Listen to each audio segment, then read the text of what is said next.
Good afternoon. Can you hear me okay? I got the thumbs up, ready to go. Well, hello everybody. It is an absolute pleasure to be here. My name is Andrew Parsons. I'm the Minister for Industry, Energy and Technology for Newfoundland and Labrador, Canada's youngest and coolest province if you have never been there. Before I begin, I have to give a shout out. There is a huge contingent here from Newfoundland and Labrador this year, which just shows you the excitement that is in our province right now when it comes to wind and hydrogen opportunities. So had to give a shout out to all of my friends from Newfoundland and Labrador. The reason I'm here is to talk green hydrogen and the tech sector in Newfoundland and Labrador and the opportunities that are existing. Hopefully I'll get the slides right here. Oh, there we go. So that's the first part right there. Basically, there's a lot going on in Newfoundland and Labrador right now. We are moving at an extremely aggressive pace, which I think is necessary when you talk about the industry and the needs that exist globally. We want to be there to service that need. So, why Newfoundland and Labrador? Our competitive advantages. Well, the first thing you have to realize is that we are a province that has an abundant wind, land and freshwater resource. We have a world-class resource. Now, anybody who's from Canada probably already knows that, but when you look at the map there, the darker blue that it is, the stronger the resource. The reality is we have the best North American wind resource. There is no questioning that. When you look at the water runoff, we are the second highest in Canada, and when you look at Crown land, we have 350,000 square kilometers of Crown land in Newfoundland and Labrador. In fact, when you look at the percentage, it's roughly 85% of our province is undeveloped, available Crown land. For a province of our size geographically, we actually have a population that's just under 530,000 people. So we are a large province with a fairly sparse population that is spread out, a mixture of urban and rural areas. As a province, we are doing our best to move towards that clean energy center of excellence. Right now, as compared to a number of provinces, we are 98% renewable when it comes to our grid. With the coming on of our latest hydroelectric development, Muskrat Falls, we will be at 98%, and there are opportunities still to go. Just in terms of the hydroelectric side, I don't think people realize that we have about 4,000 undeveloped megawatts of power ready to develop, including in a project like Gull Island, we have the largest undeveloped hydroelectric asset in North America that is ready to be developed. There's some conversations to be had, but the reality is we have the opportunities. We have, as a province, have matched with the country of Canada in the sense that we want to be net zero by 2050. We have set that goal and it is mandated throughout our government that we have to achieve net zero. And as you can see, and I'm going to get into the wind resource, we right now are set up primarily as an export opportunity. So we're not talking about the grid availability, the usage of wind and hydrogen internally. Right now, we are set up to be an export market. And I'm going to get to it now in a second, but when you talk about our proximity, the reality is, with apologies to my neighbors in Canada, there is no closer market to Europe than Newfoundland and Labrador.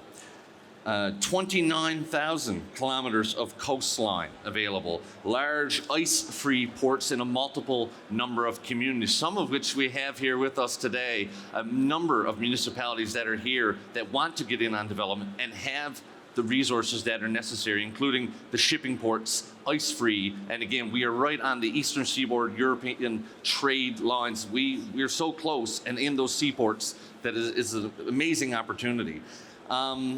Now, I think I'm going to, actually, I still got a lot to go on this slide. I apologize. There's a lot of notes there. I generally try not to stick to notes because it can be pretty dry, but there's a lot here. So when you look at the number of ice reports, I'll come back to the distance. I don't think people realize when you look at the province, oh, I got to go backwards there.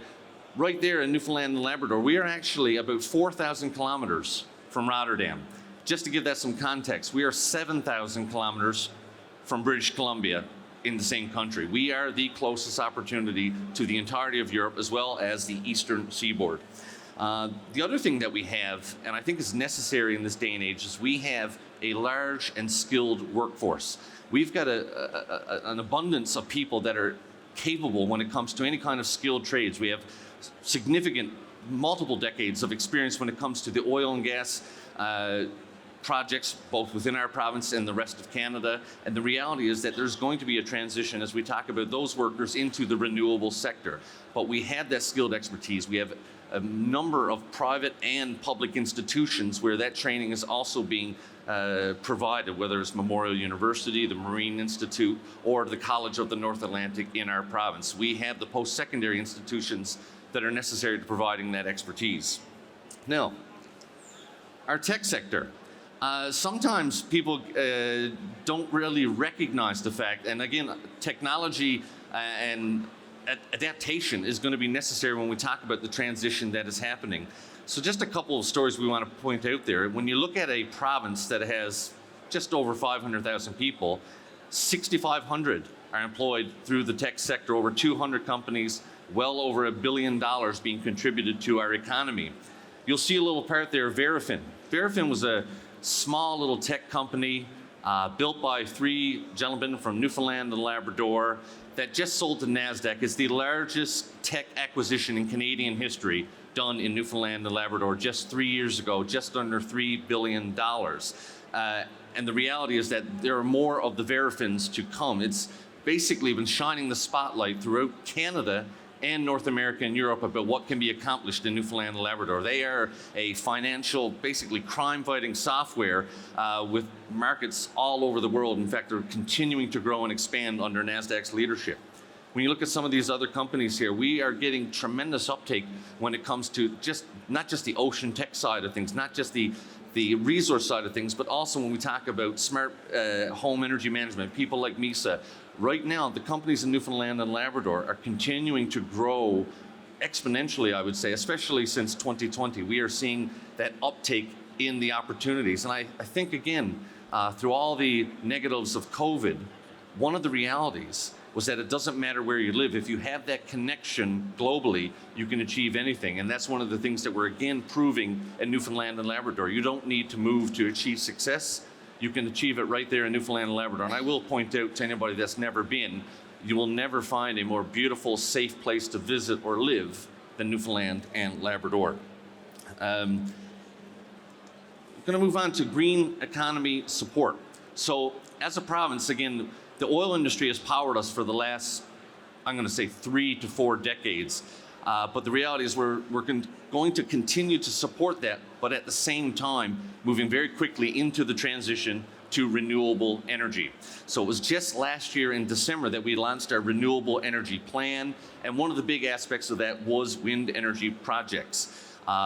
We've moved forward quite quickly in that. In July of 22, we announced our Crown Land bids, where we invited companies to come and bid on what Crown Land they wanted, to give us an indication of what they were interested in. We had no idea what we were going to see. And when you had 32 companies and 76 projects and 3.6 million hectares of land identified, that just goes to show you the interest that is in Newfoundland and Labrador. Right now, I can say we're moving forward very quickly into the onshore wind market, but we're moving also very quickly into the offshore. This is something that we are working with our federal partners in terms of the regulatory side of things, but there's a resource assessment going on with Canada itself. But right now I can tell you that we will be complementing our onshore wind with offshore wind in the very near future. And again, we feel very positive about our opportunities when it comes to offshore and what can come out of that. Just in terms of funding, 20% green tax credit.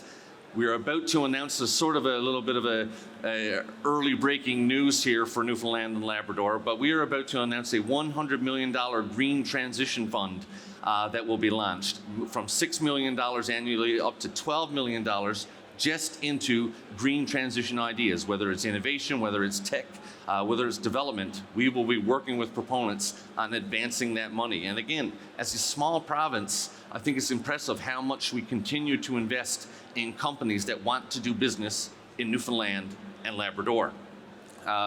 We're positioning ourselves as a renewable energy hub. There is no province that can compete with us when it comes to the opportunities that exist.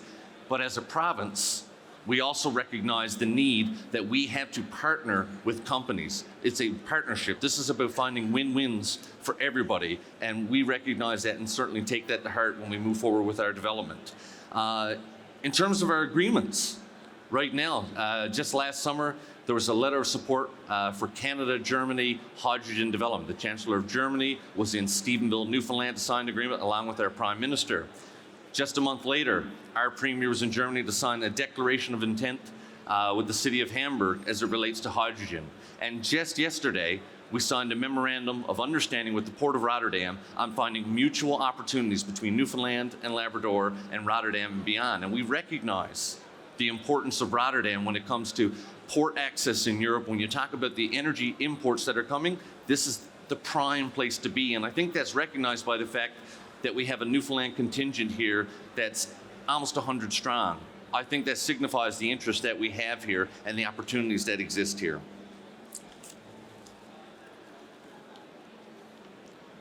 Bear with me for a second, folks. So again, right now, we are actually in our call for bids when it comes to onshore wind development. March 23rd was our deadline. Again, you never know what you're gonna see come in. You hope for the best. 19 different wind project proposals were entered into our province on March 23rd. We are right now in the middle of a two-phase approach in terms of determining feasibility and what we can support in Newfoundland and Labrador. What I would say is that hopefully by the end of June, early July, we will be moving forward with the announcements on successful proponents. And the fact is, again, we have a number of proponents that are here in this room today. We haven't laid down how many projects that are possible. Certainly we see it as multiple opportunities as opposed to singular. What I would say is this though, that we want to work with companies to get feasible, sustainable projects that we can support and that will have success for decades going forward. We want to work with companies to achieve that success. On that note, folks, what I guess I can say is, as I end off here, is that we have a beautiful booth over to the right here, the big Newfoundland and Labrador flag flying, and we have a wonderful team from Newfoundland and Labrador that are there representing us. If you get an opportunity over the coming couple of days, I would invite you to attend our booth and to meet with some of our people to talk about the opportunities that exist, both in development, both in production, supply and service side, legal. Everybody is here working on behalf of Team Newfoundland and Labrador. I cannot overstate the importance of rooms like this when it comes to the successful development of this burgeoning industry. We know that we have the best resource. We know that we have the labor force and skill set that is important, but we're also very cognizant of the fact that we have to work with industry and players to make this a success.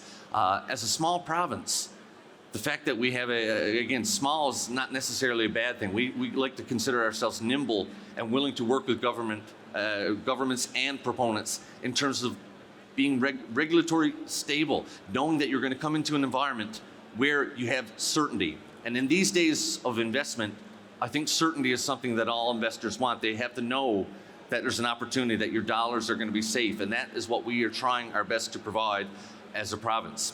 On that note, it's been an absolute pleasure and honor to be with you here today. I hope everybody has a wonderful time, and I look forward to seeing you in Newfoundland and Labrador. And just so you know that it's not all business, there is no better place to visit and have a bit of fun than Newfoundland and Labrador. Thank you very much.